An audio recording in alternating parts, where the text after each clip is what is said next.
In this video, we're going to review taking a quotation and converting it to an invoice to be sent to your customer.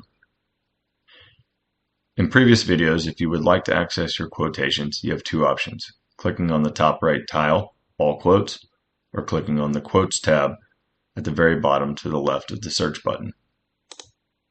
Once you're in your quotations, this is going to show all your quotes that have been sent to your customers or not sent to your clients.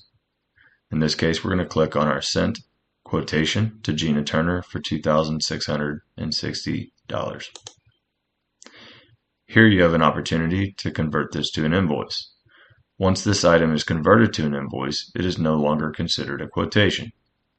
If you scroll down in the menu options, you can see that you have done sending this to a client 23 minutes ago.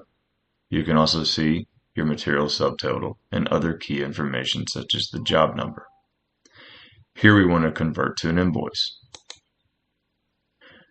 It's going to ask you if you would like to add a PO number. In this case, you have an option to say no if you don't have a purchase order number associated, or you can click on yes. Here we're going to click no. Now it's going to give you an option to download your invoice. If you would like, you can select a various theme. Once you have your theme selected, you would click on Download Your Invoice. Here it's going to give you an option. If you're finally done with your invoicing, you would click Yes, Mark as Sent.